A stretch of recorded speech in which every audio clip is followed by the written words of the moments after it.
पूरी जिंदगी पर बनने वाली वीडियो सीरीज ये उसका छठा हिस्सा यानी पार्ट 6 है। थोड़ा हम रिकैप कर लेते हैं कि हमने पांचवें हिस्से में क्या सुना। हमने पांचवें हिस्से में सुना कि आपके पैदाइश से पहले और पैदाइश के बाद कितने अजीब अजीब वाक़। अस्सलाम वालेकुम वरहमतुल्लाहि वबरकातुहू। उम्मीद है आप लोग सब खैरियत से होंगे। मैं भी अल्हम्दुलिल्लाह अल्लाह का लाख लाख शुक्र है सना खैरियत से। और इंशाअल्लाह जिस वीडियो रिएक्शन देने जा रहे हैं ओनली मुफ्ती, इनके चैनल का नाम है, इनके चैनल का लिंक मैं डिस्क्रिप्शन बॉक्स में दे दूँगा। आप लोग चैनल सब्सक्राइब करिएगा और मेरी वीडियो को एंड तक ज़रूर देखिएगा, क्योंकि ये जो सीरीज़ चल रही है मोहम्मद सब के लिए, इसका ये छठवां भाग है। आज छठा भाग है ये। तो अब इसी आगे की सीरीज़ हम जानने की कोशिश करेंगे कैसे क्या हुआ था, किस तरह से क्या हुआ था। ये मोहम्मद सल्लल्लाहु अलैहि वसल्लम की पूरी ज़िंदगी में बनने वाली सीरीज़ है, पैदाइश से लेके उनकी वफ़ात तक के। तो इसको पूरी अंत तक ज़रूर देखिएगा। और बहुत अच्छी वीडियो, बहुत बेहतरीन वीडियो, बहुत अच्छे तरीके से उन्होंने समझाया भी है मुफ्ती साहब ने, और एक एक बात समझा दी है किस तरह से कैसे क्या हुआ था, कैसे तकलीफ़ों के साथ किस तरह से नबी पाक सल्लल्लाहु अलैहि वसल्लम ने नबूवत हासिल की, किस तरह से लोगों को समझाया, सब कुछ एक एक चीज़ पूरी सीरीज़ में ये बताया गया है उनकी पैदाइश से लेकर वफ़ात तक है। तो बिना देरी के वीडियो स्टार्ट करते हैं, फिर बात करते हैं। अस्सलाम वालेकुम दोस्तों, कैसे हो? उम्मीद है कि सब खैरियत से होंगे। अल्लाह आप लोगों को ऐसे ही खुश रखे। सरकार दो आलम सल्लल्लाहु अलैहि वसल्लम की पूरी जिंदगी पर बनने वाली वीडियो सीरीज ये उसका छठा हिस्सा यानी पार्ट 6 है। थोड़ा हम रिकैप कर लेते हैं कि हमने पांचवें हिस्से में क्या सुना। हमने पांचवें हिस्से में सुना कि आपके पैदाइश से पहले और पैदाइश के बाद कितने अजीब अजीब वाकयात हुए। बड़े बड़े यहूदियों के राहिबों ने, उनके आलिमों ने आपके आमद को पहचाना, और रूम और फारस के महलों में जलजला आया, और हजारों साल से जलता हुआ जो आतिश कदा था, जो आग थी, वो भी बुझ गई, और दरियाए सावा जोश मारकर सूख गया। और आपके पैदाइश के वक्त, आपके जन्म के वक्त हजरत आमिना ने एक बहुत बड़ा नूर भी देखा, और जो साथ में उस वक्त एक औरत थी, उसने देखा कि सितारे बिल्कुल जमीन पर झुके जा रहे हैं। और फिर हमने सुना कि दूध पिलाने के लिए हजरत हलीमा ने सरकार दो आलम सल्लल्लाहु अलैहि वसल्लम को लेकर अपने गांव, अपने घर लेकर गई, जो देहात में जाया करते थे। वहां पर आप सल्लल्लाहु अलैहि वसल्लम की वजह से इतनी बरकतें नाजिल हुई और इतनी रहमतें नाजिल हुई कि जानवरों के थनों में दूध आ गया, और हजरत हलीमा का सीना भी दूध से भर गया। उनकी जो ऊँटनी लागर थी, दुबली थी, वो ताकतवर हो गई और भागने लग गई। और जहां पर दाई हलीमा के जानवर ऊँट वगैरह चरते थे, वहां पर खूब घास होने लग गई। और हुजूर की बरकत से दाई हलीमा के पूरे गांव में रहमतें नाजिल होना शुरू हुई, जो लोगों ने अपनी आंखों से देखा। फिर हुआ यह कि उस वक्त दूध पिलाने की मुद्दत 2 साल हुआ करती थी। 2 साल पूरी होने के बाद में जब वापस हुजूर पाक सल्लल्लाहु अलैहि वसल्लम को वापस हजरत आमिना के पास देने का वक्त आया, तो हजरत हलीमा का दिल नहीं चाह रहा था। वो हजरत आमिना के पास गई और इसरार करके दोबारा सरकार दो आलम सल्लल्लाहु अलैहि वसल्लम को अपने साथ कुछ दिनों के लिए वापस अपने गांव लेकर आ गई। चलिए अब आगे सुनते हैं। जब सरकार दो आलम सल्लल्लाहु अलैहि वसल्लम की उम्र 4 साल की हुई, तो आप कभी कभी बकरियां चराने जंगल जाया करते थे। एक दिन की बात है कि आप बच्चों के साथ बकरियां चराने जंगल चले गए। वहां एक जगह बैठकर आप बकरियों की देखभाल करने लगे कि बकरियां चर रही थी, और दूसरे बच्चे खेल कूद में लगे हुए थे। बिल्कुल दोपहर का वक्त था। जिब्राइल अलैहिस्सलातु वस्सलाम और कुछ फरिश्ते अचानक आपके सामने आ गए। हजरत जिब्राइल के हाथों में एक सोने का खूबसूरत तश्त था, और उसमें जमजम का पानी और कुछ बर्फ जैसा उसके अंदर था। हजरत जिब्राइल अलैहिस्सलातु वस्सलाम ने सरकार दो आलम सल्लल्लाहु अलैहि वसल्लम को जमीन पर सीधा लिटाया, और फिर आपका सीना चाक किया, यानी सीने को फाड़ा, और उसमें से दिल को निकाला, और जमजम के पानी से खूब अच्छी तरह से धोया, और फिर 2 टुकड़े खून के जमे हुए निकाले और उसको निकालकर बाहर फेंक दिया, और कहा कि यह शैतान का हिस्सा है। और दिल को उस सोने के तश में डालकर अच्छे से धोने के बाद फिर उसको अपनी जगह पर, अपने मकाम पर रख दिया, और फिर सीने को बंद कर दिया, और उस पर अल्लाह के हुक्म से हाथ फेरा, तो वो सीना जैसे कि वैसा हो गया जैसे वो पहले था। रिवायात में आता है कि दिल को इसलिए धोया गया कि दिल में जो गुनाहों के मादे होते हैं उससे बिल्कुल हुजूर का दिल पाक हो जाए, और कोई गुनाहों का नामो निशान भी बाकी ना रह जाए। और जमजम और बर्फ से इसलिए धोया गया कि गुनाहों का मिजाज गर्म होता है, इसलिए वो मादे मासियत यानी जो गुनाहों का मादा होता है उसको ठंडा करने के लिए, उसको बुझाने के लिए बर्फ का इस्तेमाल किया गया, ताकि गुनाहों की हरारत और उसकी गर्मी का भी नामो निशान बाकी ना रहे।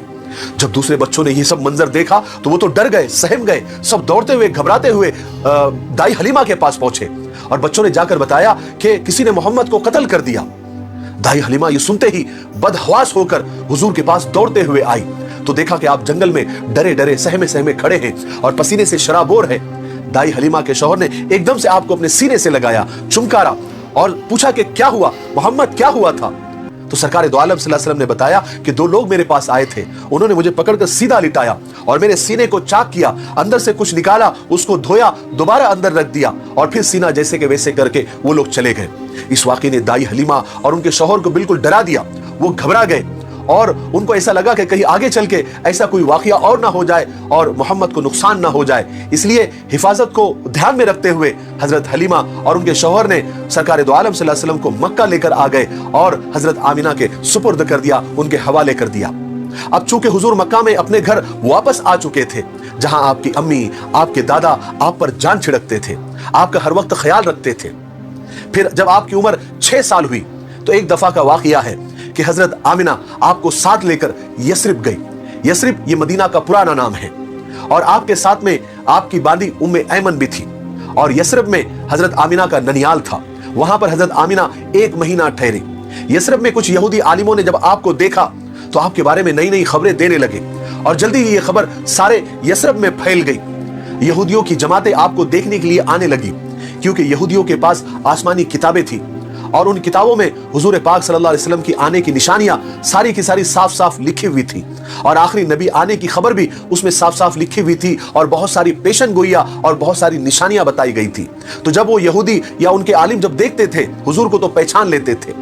एक दिन हुआ कि यहूदियों की एक जमात आपको देखने के लिए आई तो उनमें से एक बुजुर्ग राहिब, एक आलिम ने जब आपको देखा तो वहीं पर पुकार उठा कि ये बच्चा इस उम्मत का नबी बनेगा और मैं गारंटी से कहता हूं कि ये इसी शहर यस्रब में हिजरत करके आएगा। बहरहाल फिर 1 महीना ठहर कर बीबी आमिना यस्रब से मक्का के लिए रवाना हुई, मगर यस्रब से जब वो चलकर मकाम अबुआ पर पहुंची जहां पर उनके शौहर यानी सरकार दो आलम सल्लल्लाहु अलैहि वसल्लम के अब्बा जनाब अब्दुल्ला की कब्र थी, तो वहां ठहर गई। क्या ठहरना पड़ा, गमे मोहब्बत ने दामन पकड़ लिया और कहा कि शौहर की कब्र तो देखते जाओ, फिर पता नहीं देखना नसीब हो या ना हो। हजरत आमिना के दिल में एक चोट उभर आई, कलेजे का जख्म हरा हो गया, कुछ थकान, कुछ शिद्दत गम, कुछ मौसम का असर। बीबी आमिना बीमार हो गई और बीमारी बढ़ती चली गई। उस वक्त दवाखानों का, शिफाखानों का रिवाज कहां था और उस वीरान जगह पर कौन तबीब आता, कौन इलाज करता। बस ले दे के उम्मे ऐमन साथ में थी जो बीबी आमिना की बांदी थी, जो बीबी आमिना का ख्याल रखती थी। बीबी आमिना की तबीयत इतनी खराब हो गई कि मौत का फरिश्ता सामने आकर खड़ा हो गया और कहने लगा कि ओ आमिना, तुम्हारी सांसों की गिनती अब पूरी हो चुकी। आमिना, तेरा दाना पानी अब दुनिया से उठ चुका। बीबी आमिना को अपने मरने का गम नहीं था, ज्यादा गम इस बात का था कि मेरे बाद मेरे दिल के टुकड़े मोहम्मद का क्या होगा, उसकी खबरगिरी कौन करेगा। पैदा होने से पहले बाप का साया उठ गया, अब कुछ होश संभाला तो मां के सामने मौत खड़ी है। दुनिया में हर बच्चे को मां बाप का ही सहारा होता है, उन्हीं की शफकत के सहारे बच्चे परवान चढ़ते हैं। रिश्तेदार भले ही कितने ही अच्छे हो, लेकिन मां बाप की मोहब्बत भला कहां पैदा होती है। यही गम बीबी आमिना को मरते मरते खाए जा रहा था। उम्मे ऐमन बीबी आमिना को तसल्ली देती, ढारस बंधाती, हौसला देती और कहती कि ए उम्मे मोहम्मद, ए मोहम्मद की माँ, तुम फिक्र मत करो, तुम ज्यादा परेशान मत हो, थोड़ी सी बीमारी है, 2-4 दिन में तुम ठीक हो जाओगी। लेकिन उम्मे ऐमन को क्या पता था कि कुदरत को कुछ और ही मंजूर है। खुदा वो साचा ही तोड़ देना चाहता था जिस साचे में मोहम्मद को बनाया था, ताकि फिर उस जैसा कोई ना हो। बीबी आमिना की तबीयत बिगड़ती चली गई। बीबी आमिना ने अपने जिगर के टुकड़े मोहम्मद के सर पर हाथ फेरा और वही आखिरी हाथ था। कुछ कहना चाहा लेकिन बीमारी की शिद्दत ने इजाजत नहीं दी। 2-4 करवटें ली और नन्हे मोहम्मद परदेश में बिन मां के रह गए और वही मकाम अबुआ पर जहां पर 7 साल पहले जनाब अब्दुल्ला दफन हुए थे, वहीं पर बीबी आमिना भी दफन हो गई। सरकार दो आलम सल्लल्लाहु अलैहि वसल्लम ने होश के जमाने में यह पहला इतना बड़ा हादिसा देखा, वो भी इतना अलमनाक, इतना दर्दनाक। मां के हमेशा की जुदाई, वो भी कहां, परदेश में, रिश्तेदारों से दूर, बेकसी और नाआशनाई की मौत। ये मौत अगर मक्का में होती तो सैकड़ों लोग मैयत में आ जाते, घर घर से रोने वालियां आ जाती, मगर यहां उम्मे ऐमन और सरकार दो आलम के अलावा कोई आंसू बहाने वाला नहीं था। आज के लिए इतना काफी है क्योंकि वीडियो काफी लंबा हो रहा है। हम 7वें हिस्से में आपको बताएंगे कि सरकार दो आलम सल्लल्लाहु अलैहि वसल्लम पर बचपन में ही कितने गमों के पहाड़ उन पर टूटे, लेकिन आपने सब्र किया, اور قیامت تک آنے والے انسانوں کو یہ درس دیا کہ مصیبتوں سے پریشانیوں سے گھبرائے نہیں، کیونکہ وہ اللہ ہی دیتا ہے، اور صبر بھی اللہ ہی دیتا ہے، اور صبر کے بدلے میں جنت بھی اللہ ہی دیتا ہے، اور صبر کرنے والوں کے ساتھ اللہ ہوتے ہیں۔ اور اس کے آگے کے واقعات ہم 7ویں حصے میں آپ کو بتائیں گے، تب تک آپ تھوڑا سا انتظار کریں۔ تب تک میرے لیے، پوری امت کے لیے اور پوری انسانیت کے لیے خیر اور بھلائی کی دعا کرتے رہیں۔ السلام علیکم ورحمۃ اللہ وبرکاتہ۔ تو دوستو، یہ تمہارا ریئیکشن سرکار دو عالم صلی اللہ علیہ وسلم کی پوری زندگی پہ بننے والی سیریز کا یہ 6واں بھاگ تھا، یہ جو ہم نے دیکھا۔ اب انشاءاللہ میں چاہتا ہوں جلد سے جلد 7واں بھاگ بھی اپلوڈ لائیں گے آپ کی خدمت میں۔ میں روز ایک ویڈیو انشاءاللہ میں چاہتا ہوں سیریز کا ضرور اپلوڈ کروں گا، انشاءاللہ میں چاہتا ہوں، اور آپ لوگ کو بھی اس کو شیئر ضرور کریے گا۔ تو امید ہے ویڈیو آپ لوگ کو اچھی لگی ہوگی۔ پھر ملیں گے انشاءاللہ نیکسٹ ویڈیو میں، تب تک کے لیے السلام علیکم ورحمۃ اللہ وبرکاتہ۔